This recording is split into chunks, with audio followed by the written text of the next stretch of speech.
স্বাগত এশিয়ান নিউজে পুরো সময় জুড়ে আপনাদের সঙ্গে রয়েছে আমি অরণ্য বিনতি ইউনুস। চলে যাচ্ছি সরাসরি বিস্তারিত সংবাদে। গোপালগঞ্জে জাতীয় নাগরিক পার্টির সমাবেশ ঘিরে হামলা এবং সংঘর্ষের ঘটনায় 4 জন নিহত হয়েছেন। বুধবার গোপালগঞ্জে সমাবেশ শেষে বাড়ি ফিরে যাওয়ার পথে সড়ক অবরোধ করে এনসিপির গাড়িবহরে হামলা চালায় আওয়ামী লীগ এবং নিষিদ্ধ ঘোষিত ছাত্রলীগের নেতাকর্মীরা। এতে রণক্ষেত্রে পরিণত হয় গোপালগঞ্জ শহর। পরিস্থিতি নিয়ন্ত্রণে আনতে গোপালগঞ্জে 144 ধারা জারি করে প্রশাসন। এছাড়া গেল রাত 8টা থেকে আজ সন্ধ্যা 6টা পর্যন্ত জেলায় কারফিউ ঘোষণা করা হয়েছে। গোপালগঞ্জ প্রতিনিধির পাঠানো তথ্য এবং ছবিতে বিস্তারিত জানাচ্ছেন বাতেন বিপ্লব। গোপালগঞ্জ শহরের পৌর পার্কে জাতীয় নাগরিক পার্টি এনসিপির পূর্ব ঘোষিত সমাবেশ শুরুর আগে এভাবেই হামলা করে নিষিদ্ধ ছাত্রলীগ ও আওয়ামী লীগের সদস্যরা। ভাঙচুর করে পুড়িয়ে দেওয়া হয় পুলিশের গাড়ি। হামলার মুখে পড়ে উপজেলা নির্বাহী অফিসারের গাড়িও। এনসিপির সমাবেশ এলাকার চারদিকে নিষিদ্ধ ছাত্রলীগের নেতাকর্মীদের সশস্ত্র অবস্থানের মধ্যেই সমাবেশ করে জুলাই বিপ্লবের অদম্য সাহসী যোদ্ধা সার্জিস হাসনাত ও নাহিদরা। যদি তারেক জিয়াকে নিয়ে কোনো কথা বলা হয়, যদি বিএনপিকে নিয়ে কোনো কথা বলা হয়, এটা নাকি গণতন্ত্রের জন্য হুমকি স্বরূপ। আমরা জনগণের মনস্তত্ত্ব পরিবর্তন হয়েছে, তারা আর কোনো গোলামি চায় না। তারা গণতন্ত্রের মানুষ কন্যা দেখেছে, তারা আর গণতন্ত্রের মানুষপত্র দেখতে চায় না। এই গোপালগঞ্জ যেন মুজিববাদীদের আশ্রয় কেন্দ্র হয়ে উঠতে না পারে। যদি পুলিশ প্রশাসন ব্যর্থ হয়, নিজেদেরকে রক্ষা করার দায়িত্ব, নিজেদের জেলার মর্যাদা রক্ষা করার দায়িত্ব, বাংলাদেশকে রক্ষা করার দায়িত্ব আমাদের নিজেদেরকেই নিতে হবে। সমাবেশ শেষ হওয়ার সঙ্গে সঙ্গে সন্ত্রাসীরা লাঠি সোটা নিয়ে নেতাকর্মীদের ঘিরে হামলা চালায়। তারা চারদিক থেকে এনসিপি নেতাকর্মী ও পুলিশের গাড়ি আটকে দেয়। এ সময় পুলিশ ও সেনাবাহিনীর সদস্যরা সাউন্ড গ্রেনেড ও ফাঁকা গুলি ছুড়ে পরিস্থিতি নিয়ন্ত্রণের চেষ্টা করেন। এনসিপির নেতাকর্মীরা ভিন্ন পথে ঘটনাস্থল ত্যাগ করেন। পদে পদে বাধার মুখে পুলিশ সুপারের কার্যালয়ে গিয়ে আশ্রয় নেয় এনসিপি নেতাকর্মীরা। পরিস্থিতি ঘোলাটে হওয়ায় 144 ধারা জারি করে আইনশৃঙ্খলা বাহিনী। পুলিশের পাশাপাশি মাঠে নামে বিজিবি এবং সেনাবাহিনীর সদস্যরা। সংঘর্ষ নিয়ন্ত্রণে নিতে লাঠিচার্জ ও টিয়ারশেল নিক্ষেপ করতেও দেখা যায় আইনশৃঙ্খলা বাহিনীকে। সন্ত্রাসীদের হামলার হাত থেকে রক্ষা পায়নি আইনশৃঙ্খলা বাহিনীও। সেনাবাহিনী জরুরি ভিত্তিতে সবাইকে অলিগলি থেকে বের হয়ে ঘরে ফিরে যাওয়ার আহ্বান জানিয়েছেন। গণ অভ্যুত্থানের 1 বছর পূর্তিতে তরুণদের শান্তিপূর্ণভাবে সমাবেশ করতে বাধা দেয়া তাদের মৌলিক অধিকারের লঙ্ঘন। এ ঘটনায় জড়িতদের দ্রুত চিহ্নিত করে বিচারের মুখোমুখি করা হবে বলে বিবৃতি দিয়েছে অন্তর্বর্তী সরকার। এছাড়া গোপালগঞ্জের সমাবেশ শেষে ফেরার পথে এনসিপি নেতাদের গাড়িবহরে হামলা এবং সহিংসতার ঘটনাকে অগ্রহণযোগ্য বলে উল্লেখ করা হয়েছে। বিবৃতিতে বলা হয়, জাতীয় নাগরিক পার্টির নেতাকর্মী, পুলিশ এবং গণমাধ্যমের উপর নৃশংস হামলা চালানো হয়েছে, সহিংস আক্রমণ এবং গাড়ি ভাঙচুর করা হয়েছে। নিষিদ্ধ আওয়ামী লীগ এবং ছাত্রলীগ কর্মীরা এই হামলা করেছে বলে অভিযোগ উঠেছে। এ ঘটনায় জড়িতদের দ্রুত চিহ্নিত করা হবে। এর আগে সমাবেশ শেষে ফেরার পথে এনসিপি নেতাদের গাড়িবহরে হামলার ঘটনায় গোপালগঞ্জের পৌর পার্ক এলাকার রণক্ষেত্রে পরিণত হয়। গোপালগঞ্জে জাতীয় নাগরিক পার্টি এনসিপির সমাবেশ এবং গাড়িবহরে আওয়ামী লীগ এবং ছাত্রলীগ কর্মীদের হামলার ঘটনায় উদ্বেগ জানিয়ে বিবৃতি দিয়েছে বিএনপির মহাসচিব মির্জা ফখরুল ইসলাম আলমগীর।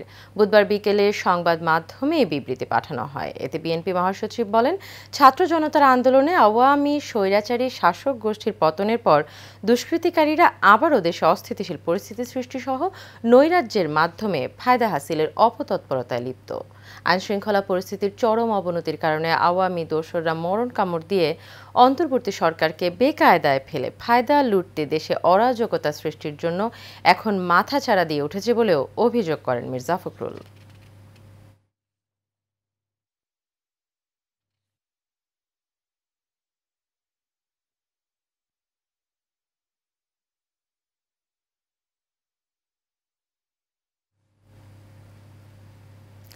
এবারে জুলাই অভ্যুত্থান স্মরণে বিশেষ আয়োজন আমাদের জুলাই।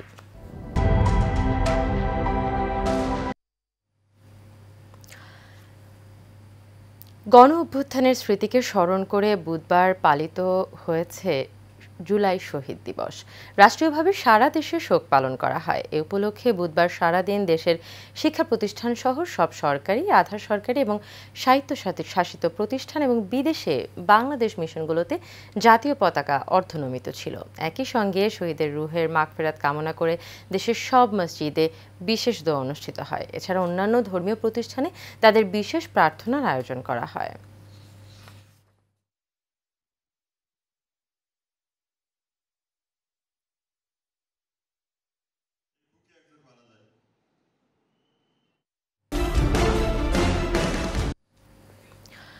গোপালগঞ্জে এনসিপির পদযাত্রা এবং সমাবেশে নেতাদের উপর হামলার ঘটনায় সারা দেশে ব্লকেট কর্মসূচির অংশে নারায়ণগঞ্জের সাইনবোর্ডে ঢাকা-চট্টগ্রাম মহাসড়ক অবরোধ করেছে এনসিপির নেতাকর্মীরা। বুধবার বিকেলে সাইনবোর্ড এলাকায় নেতাকর্মী এবং সমর্থকরা জড়ো হয়ে মহাসড়ক অবরোধ করে বিক্ষোভ করে। এ সময় তারা সড়কে বিভিন্ন স্লোগান দেয়। এনসিপির কেন্দ্রীয় কমিটির যুগ্ম সদস্য সচিব আব্দুল্লাহ আলামিন জানান, গত রাত থেকে ফ্যাসিস্টের দোষর এবং নিষিদ্ধ ঘোষিত ছাত্রলীগের নেতাকর্মীরা সেখানে অবস্থান নেয়। আজ এনসিপির নেতাদের উপর হামলা করে। জুলাই বিপ্লবের নেতাকর্মীদের নিরাপত্তা বিধান প্রশাসন করতে না পারে ছাত্র জনতা নিজেরাই দায়িত্ব নেবে। সারা দেশে যেভাবে ফ্যাসিস্ট মুক্ত হয়েছে, গোপালগঞ্জও ফ্যাসিস্ট মুক্ত হবে। বিএনপির ভারপ্রাপ্ত চেয়ারম্যান তারেক রহমান এবং বিএনপির ভাইস চেয়ারম্যান সাবেক মন্ত্রী কাজী শাহ মোফাজ্জল হোসেন কায়কোবাদের বিরুদ্ধে ক্রমাগত ষড়যন্ত্রমূলক মিথ্যাচার এবং অপপ্রচারের বিরুদ্ধে বিক্ষোভ মিছিল করেছে মুরাদনগর উপজেলা বিএনপি এবং অঙ্গ সংগঠন। বুধবার বিকেলে মুরাদনগরের প্রত্যেক ইউনিয়নে অপপ্রচারকারীদের বিরুদ্ধে ফুঁসে ওঠে বিএনপি এবং জনতা। এ সময় বক্তারা বলেন, ফ্যাসিবাদ পালিয়ে গেলেও তাদের দোসররা এনসিপি সহ বিভিন্ন দলে ভিড় করে বিএনপির বিরুদ্ধে অপপ্রচার করছে।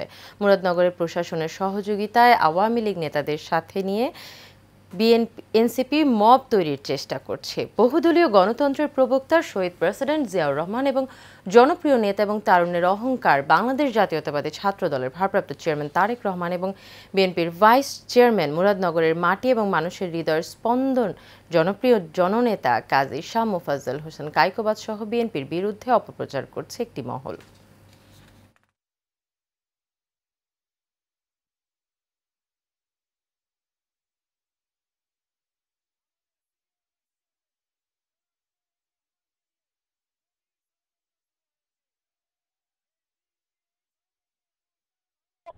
বিএনপির জনপ্রিয়তা, যেই জনপ্রিয়তার কারণে আজকে এই বিভিন্ন গোষ্ঠী, দেশি বিদেশি গোয়েন্দা সংস্থাগুলো বিএনপির বিরুদ্ধে ষড়যন্ত্র মেতেছে।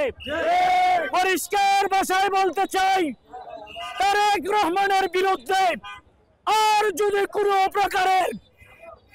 প্রকারের উস্কানিমূলক বক্তব্য দেওয়া হয়, বাংলাদেশ জাতীয়তাবাদী দল আর বরদাস্ত করা হবে না। তার দাঁত ভাঙা জবাব দেওয়া হবে।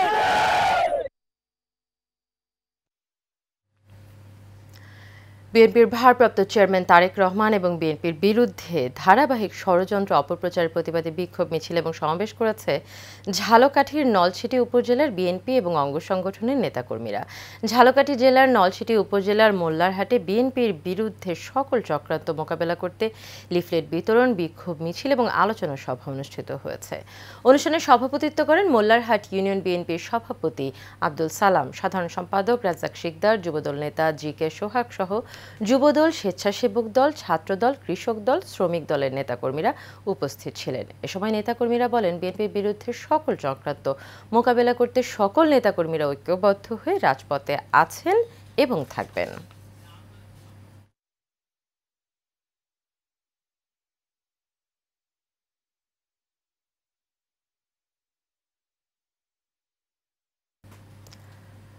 দেশব্যাপী রন্ধনশিল্পীদের নতুন রেসিপি উদ্ভাবনে উৎসাহিত করতে নাহার নারী উন্নয়ন ফাউন্ডেশন এবং পারফেক্ট ইলেকট্রনিক্স আয়োজিত রেসিপি কন্টেস্ট 2025-এর সিজন 2 অনুষ্ঠিত হয়েছে। বুধবার বিকেলে রাজধানীর আগারগাঁও লায়ন্স টায়ারে জমকালো আয়োজনের মধ্য দিয়ে অনুষ্ঠিত হয়। অনুষ্ঠানে প্রধান অতিথি হিসেবে উপস্থিত ছিলেন পারফেক্ট ইলেকট্রনিক্সের সিইও গোলাম শাহরিয়ার কবির। তিনি বলেন, এই আয়োজনের মধ্য দিয়ে দেশের ঐতিহ্যবাহী রান্নার রেসিপিগুলোকে সকলের সামনে তুলে ধরাই আমাদের উদ্দেশ্য। পরে এই সেক্টরে বিশেষ অবদান রাখায় এশিয়ান টেলিভিশনের সিনিয়র প্রেজেন্টার মরিয়ম ইকো সহ 10 জনকে বিশেষ সম্মাননা ক্রেস্ট প্রদান করা হয়।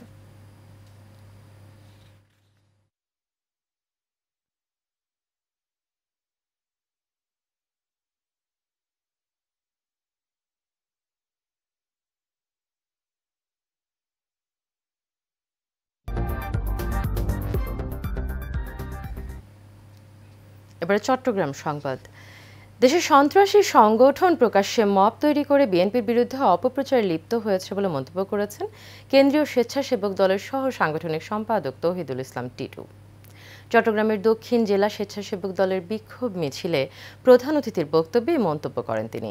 দক্ষিণ জেলা স্বেচ্ছাসেবক দলের আহ্বায়ক এম মঞ্জুর আলমের সভাপতিত্বে এবং সদস্য সচিব জমির উদ্দিনের সঞ্চালনায় বিক্ষোভ মিছিলটি অনুষ্ঠিত হয়। এতে উপস্থিত ছিলেন দক্ষিণ জেলা স্বেচ্ছাসেবক দলের সিনিয়র যুগ্ম আহ্বায়ক ইকবাল হায়দার, যুগ্ম আহ্বায়ক আব্দুস সবুর সহ আরও অনেকে।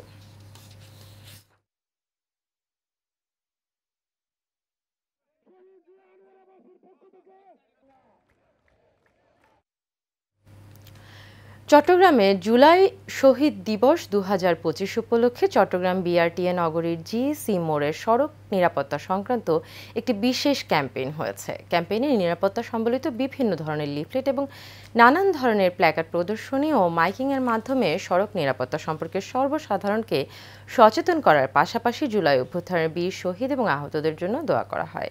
এতে উপস্থিত ছিলেন বিআরটিএ এর চট্টগ্রাম বিভাগীয় কার্যালয়ের পরিচালক মাসুদ আলম, চট্ট মেট্রো সার্কেল 2 এর উপপরিচালক জনাব সৈয়দ আইনুল হুদা চৌধুরী সহ আরও অনেকে।